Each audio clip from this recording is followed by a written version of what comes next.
노아 방주의 때를 아는가? 창세기 노아 3편. 방주의 제도는 무엇을 의미하는가? 인자의 때는 노아의 때와 같습니다. 원작 정사라 목사, 읽음 이시연 선교사.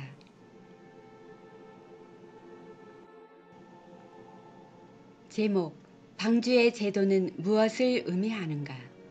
본문 창세기 6장 14절. 너는 잣나무로 너를 위하여 방주를 짓되 그 안에 칸들을 막고 역청으로 그 안팎에 칠하라. 방주의 제도는 장이 300규빗, 광이 50규빗, 고가 30규빗입니다. 이 방주의 제도 역시도 예수께로 가져가야 합니다. 칸들을 막고라고 하였습니다. 이 방주는 구원의 방주입니다. 방주의 칸들을 막는데 1층은 부정한 짐승이 들어가게 했습니다. 2층은 정결한 짐승이 들어갔습니다. 3층은 노아의 8가족이 들어갔습니다. 방주는 3층으로 새 하나님의 증거가 있을 것을 말합니다. 칸들이라 함은 하나님의 사역을 나누어 하신다는 것입니다. 그것이 삼위일체 하나님의 능력입니다.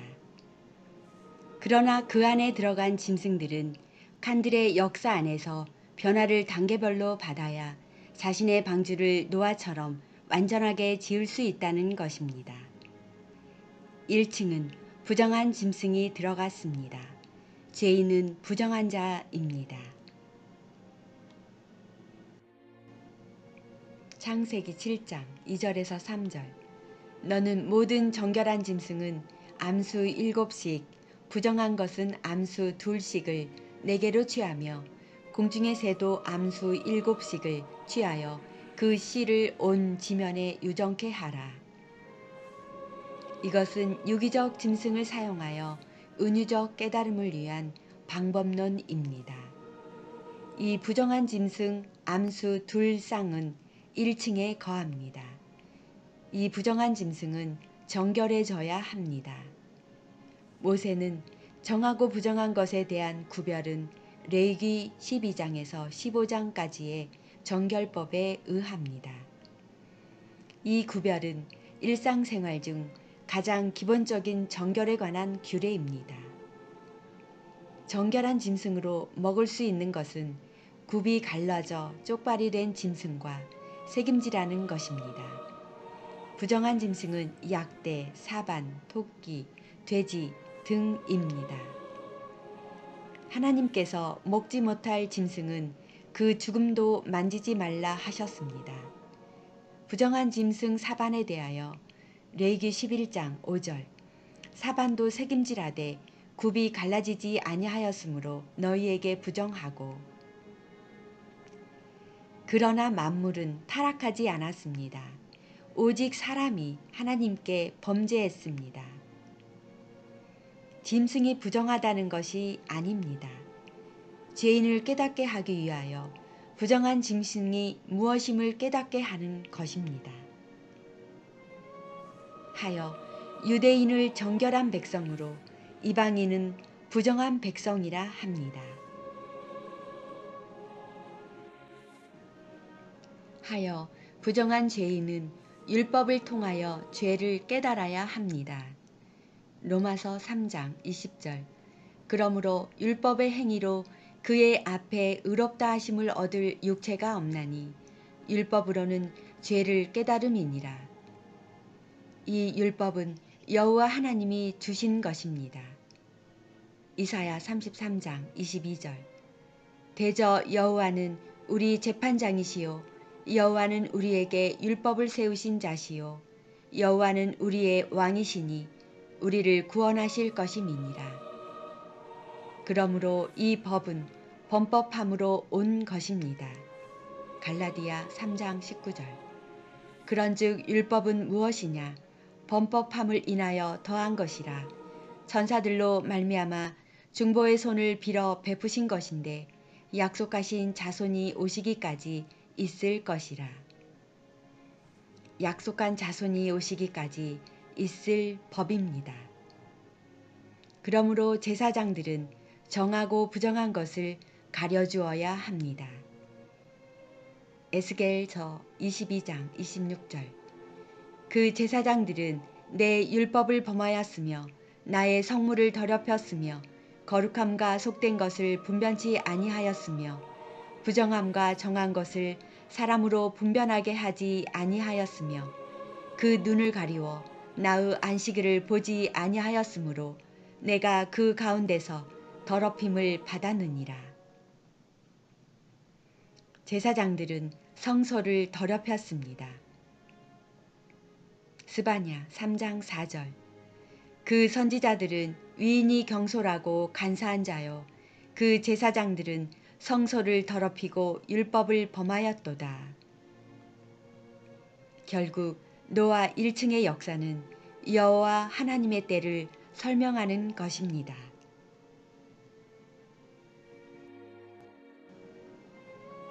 말씀에 주의하여 여호와께 치료를 받아야 한다는 것입니다. 출애굽기 15장 26절. 가라사대 너희가 너희 하나님 나 여호와의 말을 청종하고 나의 보기에 의를 행하며 내 계명에 귀를 기울이며 내 모든 규례를 지키면 내가 애굽 사람에게 내린 모든 질병의 하나도 너희에게 내리지 아니하리니 나는 너희를 치료하는 여호와임이니라. 하나님은 사람의 씨와 짐승의 씨를 이스라엘 집과 유다의 집에 뿌리신다 하셨습니다. 예레미야 31장 27절 28절. 여호와께서 가라사대 보라 내가 사람의 씨와 짐승의 씨를 이스라엘 집과 유다 집에 뿌릴 날이 이르리니 내가 경성하여 그들을 뽑으며 회파하며 전복하며 멸하며 곤란케 하던 것 같이 경성하여 그들을 세우며 심으리라. 여호와의 말이니라. 말씀은 씨입니다. 누가복음 8장 11절. 이 비유는 이러하니라. 씨는 하나님의 말씀이요. 사람에게는 이 씨가 들어가야 합니다. 그런데 부정한 짐승이란 짐승의 씨가 들어갔다는 것입니다. 하나님의 동산에서의 아담과 하와는 하나님께서 지키라는 말씀을 받았습니다. 지키라는 것은 하나님의 말씀을 심고자 함입니다. 그런데 아담과 하와는 밭을 갈기도 전에 사단, 짐승의 씨를 먼저 받았습니다. 하여 그 자체로 선악이 공존하는 분열하는 죄인이 되었습니다. 마태복음 3장 12절. 손에 키를 들고 자기의 타작 마당을 정하게 하사 알곡은 모아 곳간에 들이고 쭉정이는 꺼지지 않는 불에 태우시리라. 알곡과 쭉정이란 진리를 바르게 깨닫는 자가 알곡이 된다는 것은 곧 말씀의 씨를 받는 자이니 그것의 곳간에 들어가는 것입니다. 그러나 짐승의 씨를 받은 그대로 있으면 쭉정이가 된다는 것입니다. 하여 방주 2층은 진리를 깨닫고 정결한 짐승이 들어가는 것입니다. 정결하다는 것은 물과 성령으로 거듭난 자가 들어간다는 것입니다. 거듭남이란 저급한 영적 수준에서 벗어난 자를 말합니다. 즉 어린아이 신앙에서 장성한 자를 말합니다. 히브리서 5장 13절에서 14절. 대저 젖을 먹는 자마다 어린아이니 의의 말씀을 경험하지 못한 자요 단단한 식물은 장성한 자의 것이니 저희는 지각을 사용함으로 연단을 받아 선악을 분별하는 자들이니라. 그것을 온전히 씻은 자로 구분합니다. 구약에서의 씻음은 나아만 장군의 씻음이 있습니다. 열왕기하 5장 1절. 나아만이 이에 내려가서 하나님의 사람의 말씀대로 요단강에 7번 몸을 담그니 그 살이 여전하여 어린아이의 살 같아서 깨끗하게 되었더라. 그는 요단강에서 씻고 문둥병이 치료받았습니다. 신약에서는 세례 요한의 세례가 있습니다. 마태복음 3장 12절에서 13절. 손에 키를 들고 자기의 타작마당을 정하게 하사 알곡은 모아 곳간에 들이고 쭉정이는 꺼지지 않는 불에 태우시리라. 이때에 예수께서 갈릴리로 요단강에 이르러 요한에게 세례를 받으려 하신대 결국 죄사함을 받은 자를 정결하다 합니다. 지금은 예수 이름으로 세례를 받고 불세례도 받습니다. 이것을 2층에 두었습니다. 이때를 신약이라 하며 아들의 때라 합니다. 그리고 3층에 사람이 있습니다. 비로소 부정한 죄인이 의인이 되어 사람이 되었다는 것입니다. 이 빛이 들어올 창문이 있는 3층에 두었습니다. 사람이란 예수께서 부활하시고 갈릴리로 가셔서 제자들을 만나 주실 때의 사람을 사람이라 합니다. 노아는 당대에 의인이라 하였습니다. 노아의 8가족은 함께 방주를 지었습니다. 하여 홍수 심판에서 면제되었습니다. 1. 장이 300규빗이라 함은 고의 30의 10배이며 30은 3의 10배입니다. 하여 3이 하나님의 수가 됩니다. 그리고 10은 제자의 수로 구원의 완성의 수입니다. 300은 하나님의 온전한 구원의 완성수입니다. 2. 광이 50규빗으로 곳간에 들어가는 상징의 수입니다.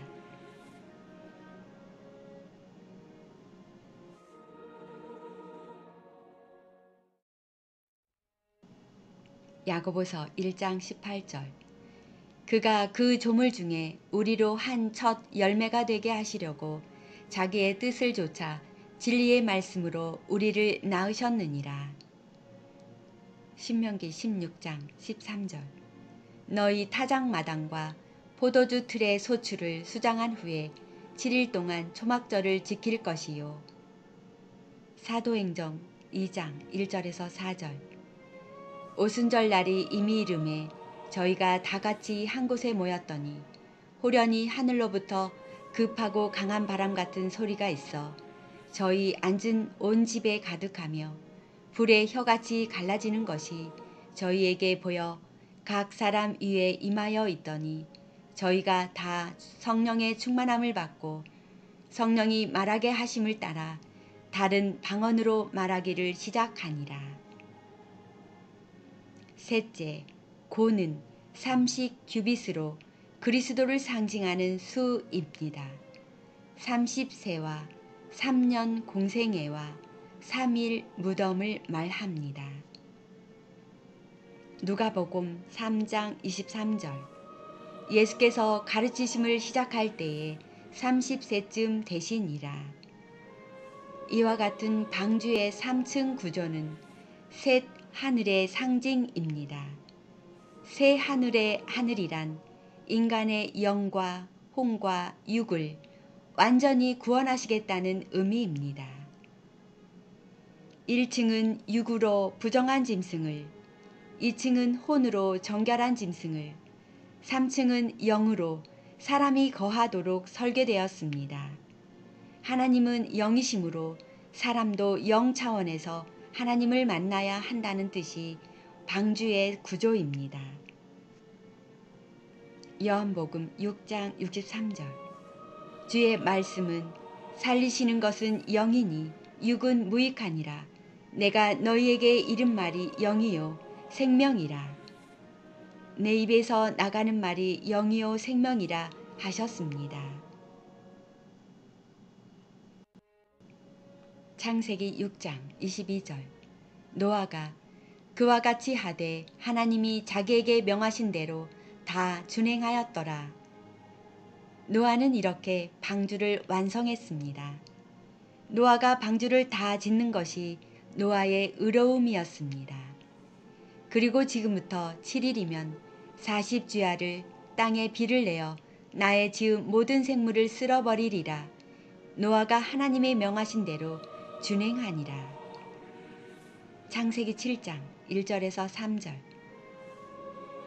여호와께서 노아에게 이르시되 너와 내 온 집은 방주로 들어가라. 내가 이 시대에 내 앞에서 의로움을 내가 보았음이니라. 너는 모든 정결한 짐승은 암수 7씩 부정한 것은 암수 2씩을 내게로 취하며 공중의 새도 암수 7씩을 취하여 그 씨를 온 지면에 유정케 하라. 지금부터 7일이면 내가 40주야를 땅에 비를 내려 나의 지은 모든 생물을 지면에서 쓸어 버리리라. 노아가 여호와께서 자기에게 명하신 대로 다 준행하였더라.